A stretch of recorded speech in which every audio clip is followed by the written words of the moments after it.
और खबरों की शुरुआत करेंगे इस वक्त की बेहद अहम खबर के साथ।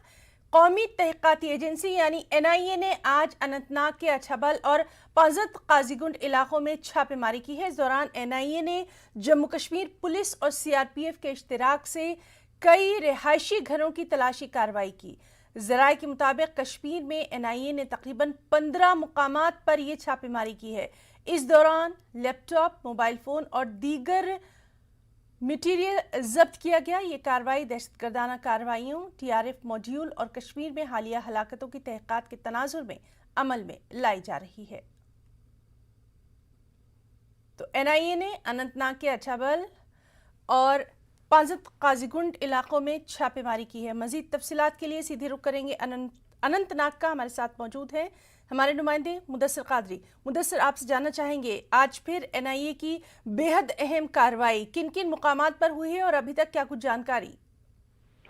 बिल्कुल हिना, मैं आपको बता दूं कि ये जो कार्रवाई है काफी अहम तरीन मानी जा रही है। ये इतवार की सुबह सवेरे NIA की टीम अनंतनाग में दाखिल हो गई और उसके बाद CRPF या फिर जम्मू कश्मीर पुलिस की अगर हम बात करेंगे तो उनके इश्तराक से यह कार्रवाई अमल में लाई गई।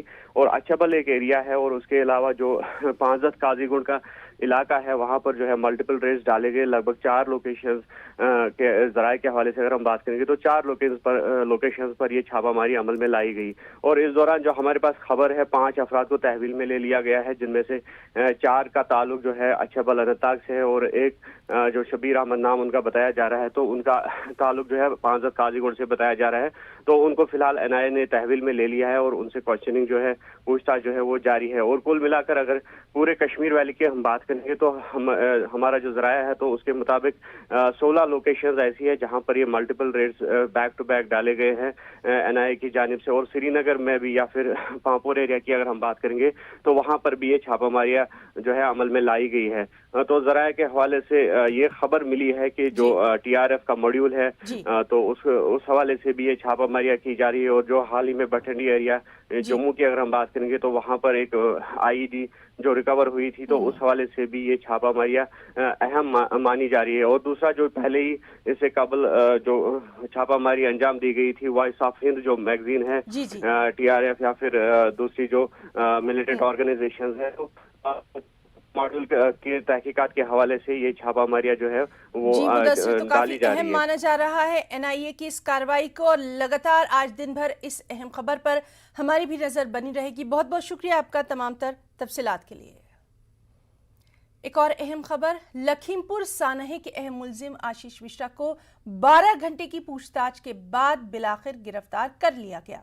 कहा जा रहा है कि आशीष मिश्रा तफ्तीश में पुलिस के साथ ताउन नहीं कर रहा था, ना ही उसने कई सवालों के तसल्ली बख्श जवाब ही दिए। अब उसका मेडिकल टेस्ट कराने के बाद उसे अदालत में पेश किया जाएगा। पूछताछ के लिए पुलिस रिमांड में लेने की अपील की जाएगी। वाज़ेह है कि आशीष मिश्रा हफ्ते की सुबह 10:38 पर क्राइम ब्रांच के अफसरान के सामने पेश हुआ। लखीमपुर खीरी के तिकुनिया में गुज़िश्ता इतवार के रोज सानहे में 8 लोगों की हलाकत हुई थी। आशीष मिश्रा पर पुरअमन एहतजाज कर रहे किसानों पर गाड़ियों से कुचलने का इल्जाम है। उनको इंट्रोगेट किया, लंबे इंट्रोगेशन के बाद हम लोगों ने पाया कि वो नॉन कोऑपरेशन कर रहे हैं, सहयोग नहीं कर रहे हैं, विवेचना में कई सारी बातें नहीं बताना चाह रहे हैं। तो नॉन कोऑपरेशन इन सब कस्टडी में ले रहे हैं, अरेस्ट कर रहे हैं। He will be produced before court और हम इसका सस्टेन्ड कस्टोडियल इंट्रोगेशन आगे करेंगे। और सीधे रुख करेंगे लखीमपुर खीरी का, जहां पर मौजूद हैं हमारे नुमाइंदे राजीव सिंह। राजीव, लगातार इस अहम मामले की पल पल की हम रिपोर्ट आपसे हासिल कर रहे हैं। रात में भी हमने देखा, बल्कि कल शाम से ही लगातार हम देख रहे हैं कि किस तरह से हाई प्रोफाइल एक ड्रामा यहां पर देखा गया और अब बाकायदा ये कहा जा रहा है कि पूछताछ के लिए पुलिस जो है रिमांड में लेने की अपील की जाएगी। तफसीलात चाहेंगे?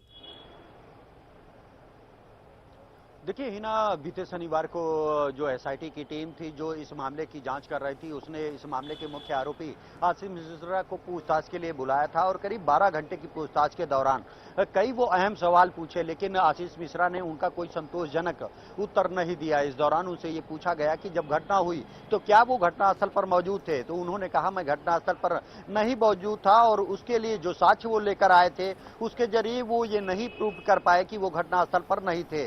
वो पर्याप्त साक्ष्य सबूत और गवाह नहीं पेश कर पाए, जिसके चलते उनको गिरफ्तार किया गया और फिर 14 दिन की न्यायिक हिरासत पर भेजा गया। क्योंकि इस दौरान जो एसआईटी टीम के हेड डीआईजी उपेंद्र अग्रवाल थे, उन्होंने खुद मीडिया से बताया कि जांच के दौरान 12 घंटे के दौरान उनको कई मौके दिए गए कि अगर उनको लगता है कि वो निर्दोष हैं तो वो अपने पक्ष में कोई मजबूत पुख्ता साक्ष्य दे सकते हैं जिसके आधार पर वो ये कहें कि वो वहां पर नहीं थे। लेकिन 12 घंटे के दौरान कई मौके दिए जाने के बावजूद आशीष मिश्रा ये नहीं प्रूव कर पाया कि वो निर्दोष है, जिसके चलते उसे गिरफ्तार किया गया। लेकिन इस दौरान लगातार वो गुमराह कर रहा था, वो तमाम सवालों का जवाब नहीं दे रहा था।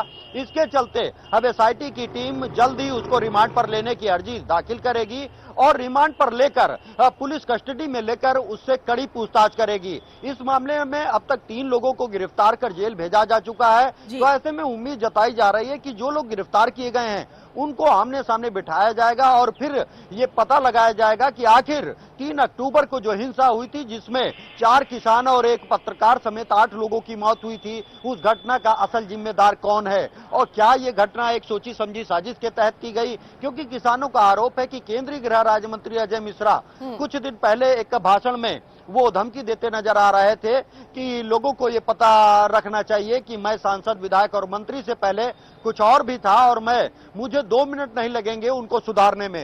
ये कहा जा रहा है कि इस धमकी भरे भाषण के बाद एक सोची समझी साजिश के तहत किसानों पर उनके बेटे राजीव सिंह, हम आपसे ये भी जानना चाहेंगे, जिस तरह से लगातार हम देखते रहे हैं कि सीएम की जो एक खास कार्यशैली रही है और इस तरह के मामलों में लगातार वो कहते रहे हैं कि मुल्जिम कोई भी हो, कसूरवार कोई भी हो, दोषी कोई भी हो, उसको हरगिज बख्शा नहीं जाएगा। इस मामले में भी जिस तरह की कार्रवाई अब देखने में आ रही है, तो क्या कुछ वहां पर तस्वीर बनती नजर आ रही है? क्योंकि सियासी तौर पर उथल पुथल हम बहुत ज्यादा देख चुके, अब कार्रवाई की मांग की जा रही है। देखिए, इस घटना के बाद उत्तर प्रदेश के मुख्यमंत्री योगी आदित्यनाथ ने पहले ही ये साफ कर दिया था कि ये घटना बेहद दुखद है और इसके जिम्मेदारों को हम किसी भी कीमत पर बख्शेंगे नहीं, फिर चाहे वो जो भी हो और जिस पद पर बैठे हों। लेकिन हम इससे पहले उनके खिलाफ कार्रवाई करने से पहले जो विधिक प्रक्रिया है उसका पालन करेंगे और उसी के तहत आपने देखा कि सीएम के निर्देश के बाद तत्काल आरोपियों के खिलाफ मुकदमा दर्ज किया गया और फिर जांच शुरू की गई। हालांकि इस दौरान जो पीड़ित परिवार थे वो 100 रखकर प्रदर्शन कर रहे थे, तो ऐसे में पुलिस के सामने सबसे बड़ी चुनौती थी कि उनका अंतिम संस्कार कराया जाए। इसके चलते जांच में कुछ देरी हुई, जिसको लेकर सुप्रीम कोर्ट ने नाराजगी भी जताई थी और सुप्रीम कोर्ट से ने यूपी सरकार से स्टेटस रिपोर्ट तलब कर ये पूछा था कि क्या आप हर मामले में इसी तरह आरोपी को बयान दर्ज कराने का मौका देते हैं और अगर ऐसा नहीं देते हैं तो दोहरा मापदंड क्यों अपनाया जा रहा है। ऐसे में इस मामले में तत्काल कड़ी से कड़ी कार्रवाई की जाए, जिसके चलते मुख्यमंत्री के निर्देश पर एक बार फिर से शासन स्तर के अधिकारियों की एक स्पेशल पुलिस पर्यवेक्षण कमेटी का गठन किया गया, जिसकी अध्यक्षता डीआईजी उपेंद्र अग्रवाल, आईपीएस सुनील कुमार सिंह की द्वारा की जा रही थी और उनकी एक टीम अपनी निगरानी में इस मुख्य आरोपी से पूछताछ कर रही थी। ऐसे में सूत्रों के हवाले से कुछ अहम साक्ष्य, सबूत और गवाह पुलिस के हाथ लगे हैं, जिसके आधार पर जी, तो बहरहाल आज का दिन भी काफी अहम रहने वाला है इस पूरे मामले को लेकर और तमाम तर जानकारी के लिए आपका बहुत बहुत शुक्रिया अदा करना चाहेंगे राजीव सिंह। लगातार अहम खबर पर नजर बनी रहेगी। आगे बढ़ेंगे। यूपी में आइंदा असेंबली इंतखाबात के पेश नजर तमाम सियासी पार्टियां सरगर्म हैं। इसी जिम्मे में कांग्रेस की जनरल सेक्रेटरी प्रियंका गांधी आज वाराणसी का दौरा करने वाली हैं। यहां वो किसान न्याय यात्रा में शिरकत करेंगी। लखीमपुर खीरी सानहे के बाद प्रियंका गांधी की ये पहली बड़ी रैली है। वाराणसी पहुंचकर प्रियंका काशी विश्वनाथ मंदिर में पूजा करके अपने दौरे की शुरुआत करने वाली हैं। प्रियंका गांधी के साथ पंजाब और छत्तीसगढ़ के उजरायाला भी इस रैली में शिरकत करेंगे। उत्तर प्रदेश के वज़ीर आला योगी आदित्यनाथ आज गोरखपुर और वाराणसी के पार्टी लीडरान के साथ मीटिंग करने वाले हैं। सुबह 11 बजे गोरखपुर के पार्टी तर्जुमान के साथ वो कामों का जायजा लेंगे। इसके बाद शाम 4 बजे वाराणसी के पार्टी कारकुनों के साथ मीटिंग करेंगे। इस दौरान दोनों मीटिंग्स में वज़ीर आला इलाकों में किए गए तरक्याती कामों पर तबादला ख्याल करेंगे। एक और अहम खबर, मशरक़ी लद्दाख में LAC पर अमन की बहाली और कशीदगी को कम करने के लिए हिंदुस्तान और चीन के दरमियान आला फौजी सतह के मुज़ाकरात का आज 13वां दौर तय है। आज चीन की तरफ मोल्डो बॉर्डर पर पॉइंट पर यह बातचीत होगी। मीटिंग में हिंदुस्तान मुतनाज़ा इलाकों से चीनी फौज के मुकम्मल इनखला पर इसरार करेगा। इसके अलावा डिप्सैंग और डेमचौक के मामले पर भी बातचीत की जाएगी। इससे पहले 31 जुलाई को कोर कमांडर सतह की 12वें दौर की मीटिंग 9 घंटे तक चली थी। उस वक्त भी हिंदुस्तान ने चीन से अपने फौजियों को हटाने की बात दोहराई थी। इस दौरान सरहद पर जारी कशीदगी को हर लिहाज से कम करने पर दोनों फरीकैन ने तफसीली बातचीत की थी।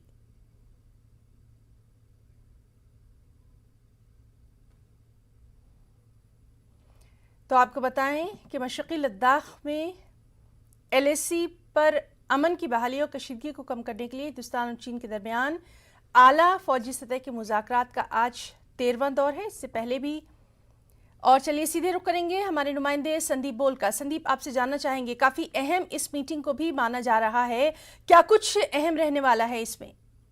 देखिए, ये अहम इस बात से भी मानी जा रही है क्योंकि लंबे समय के बाद जो है एक बार फिर से चीन की तरफ से कोशिशें की गई हैं भारतीय इलाकों में घुसपैठ करने की। अरुणाचल में भी एक वाकया सामने आया था पिछले हफ्ते ही, और उससे पिछले महीने ही जो है उत्तराखंड के बाराकोती में भी एक इस तरीके का वाकया सामने आया था। क्योंकि ये जो बैठक हो रही है ये सिर्फ पूर्वी लद्दाख में जो टेंशन है उसको डिफ्यूज करने के लिए LAC पर जिन जिन पोस्ट पर दोनों देशों की सेनाएं आमने सामने हैं उसको जो है डिफ्यूज करने के लिए है। तो ऐसे में उम्मीद यही जताई जा रही है कि अभी तक 3 ऐसी जगह है जहां से डिसएंगेजमेंट का प्रोसेस जो है वो हुआ है, जिसमें कि पेंगोंग सो है, गोगरा है और गलवान है। लेकिन अभी भी कई ऐसे पॉइंट्स हैं जिसमें कि दोनों देशों की सेनाएं आमने सामने हैं, जिसमें कि एक हॉट स्प्रिंग है और एक दो और ऐसे पॉइंट्स हैं, फ्रिक्शन पॉइंट। तो अब बातचीत यही होगी कि किस तरीके से दोनों देशों की सेनाएं, जैसे बाकी 3 जगहों से जो है डिसएंगेजमेंट का प्रोसेस हुआ है उसी तरीके से डिसएंगेजमेंट का प्रोसेस बाकी ऐसे जगह पे भी किया जाए, क्योंकि अब सर्दी आने वाली है और ऐसे में ऐसे हाई ऑल्टीट्यूड एरिया में जहां तापमान जो है -40 तक गिर जाता है, उससे वो सर्दी आने से पहले कोशिश ये है कि दोनों देशों के बीच में इस बात पर सहमति बन जाए और जो है दोनों देशों की सेनाएं उन सब इलाकों से थोड़ा थोड़ा पीछे आ जाएं। और यही वजह है कि आज 10:30 बजे के आसपास चीन के जो तिब्बत, जो कब्जे वाला तिब्बत है, उसमें मोल्डो BPM हट है, वहाँ पे बैठक है, जो कि एक काफी महत्वपूर्ण बैठक है। जी, तो इस बेहद अहम खबर पर लगातार नजर बनी हुई है। बहुत बहुत शुक्रिया संदीप तमाम तर जानकारी के लिए। कोरोना वबा के दौरान बाहमी इमदाद और इंहिसार का जज्बा मुस्तहकम हुआ है। मुल्क इस वबा से मुत्तहिद होकर मुकाबला कर रहा है। टीकाकारी के ऐलान के बाद हम बेहतर ताउन करें जिससे हम कोरोना को मात देने की जानिब कदम बढ़ा सकें। नेटवर्क 18 इस मुहिम में हर कदम पर आपके साथ रहेगा। जब तक सभी महफूज नहीं तब तक कोई महफूज नहीं होगा। इस सोच की बुनियाद पर हमारी मुहिम संजीवनी का मकसद ये यकीनी बनाना है कि वैक्सीन पाना सभी हिंदुस्तानियों का हक है।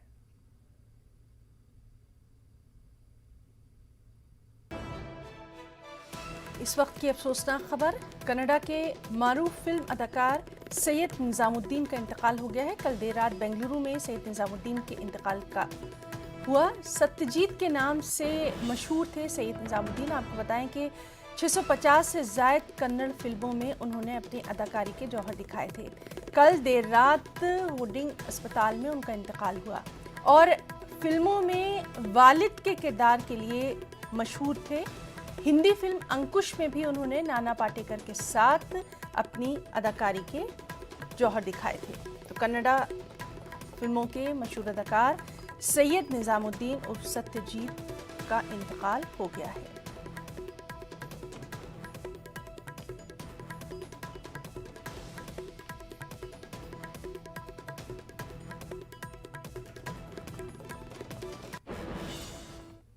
बढ़ती महंगाई ने आम आदमी की कमर तोड़कर रख दी है। आज फिर लगातार छठे दिन सरकारी तेल कंपनियों ने पेट्रोल और डीजल की कीमतों में इजाफा किया। आज भी पेट्रोल की कीमत में 30 पैसे, डीजल की कीमत में 35 पैसे का इजाफा देखा गया। इस इजाफे के बाद दिल्ली में पेट्रोल की कीमत 104 रुपये 14 पैसे, डीजल 92 रुपये 82 पैसे फी लीटर पहुंच गया है। मुंबई में पेट्रोल की कीमत 110 रुपये 12 पैसे और डीजल 100 रुपये 66 पैसे फी लीटर पहुंच चुका है।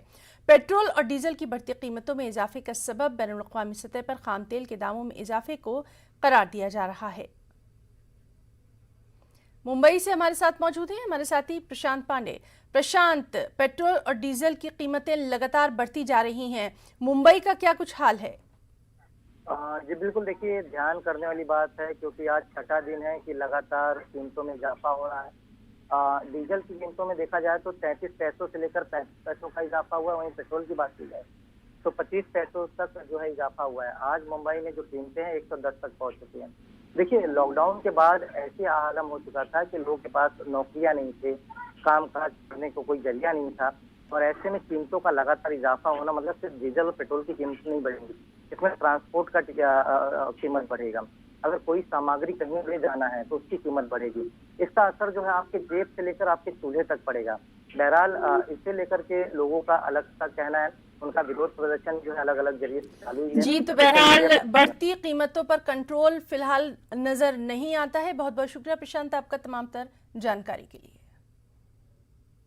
मुल्क भर में आज यूपीएससी प्रीलिम्स इम्तिहान हो रहा है। इम्तिहान 2 मरहलों में है, यानी 2 शिफ्टों में। पहला मरहला सुबह 9:30 में शुरू हो चुका है, जो 11:30 बजे तक रहेगा। दूसरा मरहला दोपहर 2:30 बजे से शाम 4:30 बजे तक रहेगा। इस इम्तिहान में तकरीबन 5.5 लाख तलबा ने अपने नामों का इंदराज कराया है। इंतजामिया की तरफ से हर सेंटर पर खुसूसी इंतजामात किए गए हैं। सीधे रुख करेंगे हमारे नुमाइंदे राजीव तिवारी का। राजीव, आपसे जानना चाहेंगे, कोरोना के दौर में ये इम्तिहान हो रहा है, क्या कुछ वहाँ पर ख़ास इंतजामात?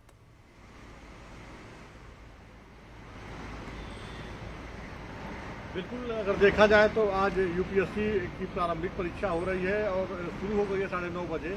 और सबसे महत्वपूर्ण बात यह है कि कोरोना संक्रमण को देखते हुए कोरोना प्रोटोकॉल को सभी लोगों को फॉलो करना है, सैनिटाइज करना है और मास्क लगाना है, जो दूरी है उसको दूरी बना कर रहना है। तो तमाम जो बातें हैं उनको सारे परीक्षार्थी फुलफिल कर रहे हैं और इसको ध्यान में रखते हुए परीक्षा हाल में प्रवेश किए हुए हैं। परीक्षा चल रही है, 2 पाली में परीक्षा होगी। एक 9:30 बजे शुरू होगी, 11:30 बजे तक चलेगी।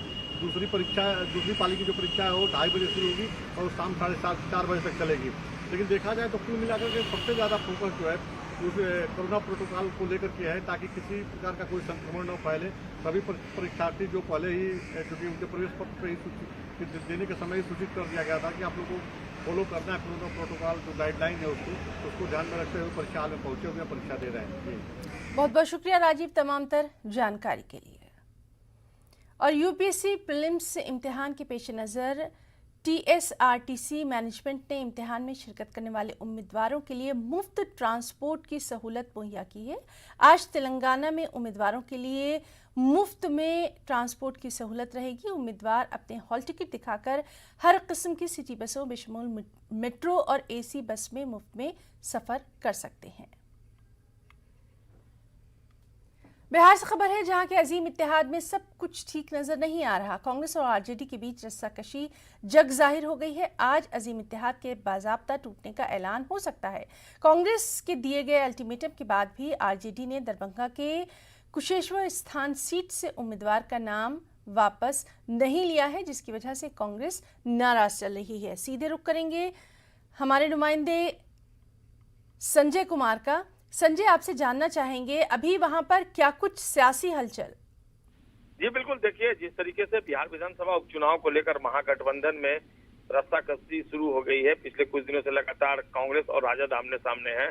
और कांग्रेस बिहार प्रभारी ने अल्टीमेटम भी दिया था कि अगर राजद अपने प्रत्याशी का नाम वापस नहीं लेती है तो राजद इस बात को समझ ले कि कांग्रेस अब महागठबंधन में नहीं है। अल्टीमेटम की अवधि खत्म हो गई है और बिहार कांग्रेस प्रभारी भक्तचरण दास पटना भी पहुंच गए हैं। अभी जो थोड़ी देर पहले न्यूज 18 से उनकी बातचीत हुई है, उन्होंने कहा कि जो राष्ट्रीय जनता दल है उसने गठबंधन का असम्मान किया है और अगर बिहार में कांग्रेस मजबूत होती तो महागठबंधन मजबूत होता और सरकार राजद ही बनाती, क्योंकि 19 विधायकों वाली पार्टी कांग्रेस कभी भी बिहार में सरकार बनाने की स्थिति में नहीं हो सकती। लेकिन राष्ट्रीय जनता दल ने छल किया है कांग्रेस के साथ, क्योंकि जो कुशेश्वर स्थान की सीट है वो पारंपरिक सीट है कांग्रेस की, और इसके जो नेता हैं अशोक राम जी, तो बहरहाल आज बिहार की सियासत भी काफी गरमाई हुई है, लगातार वहां के हालात पर नजर बनी हुई है। बहुत बहुत शुक्रिया तमाम तर जानकारी के लिए।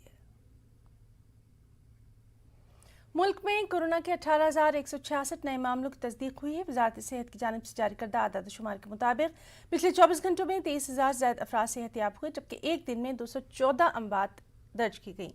मुल्क में अब कोरोना के 2,30,971 एक्टिव मामले हैं, जबकि मुल्क में कोरोना को 3 करोड़ से ज्यादा लोग मात दे चुके हैं। दूसरी जानिब मुल्क में कोरोना के खिलाफ टीकाकारी मुहिम के तहत अब तक 94 करोड़ से ज्यादा लोगों को कोरोना की वैक्सीन दी जा चुकी है। खबरों में इतना ही। आदाब।